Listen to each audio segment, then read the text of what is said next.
Hey everybody, I done took my time again dragging.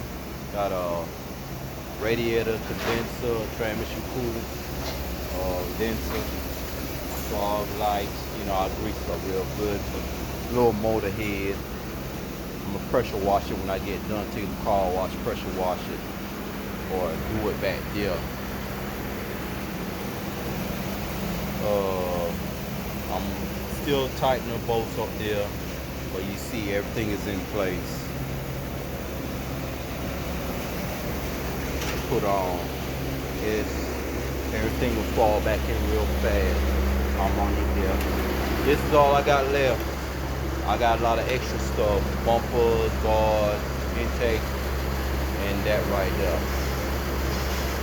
I got that right there, that right there, and a couple of them right there. You see that circle and a little flaps. Those are for trash. Throw a lot of trash today. Put the little. I got those extra.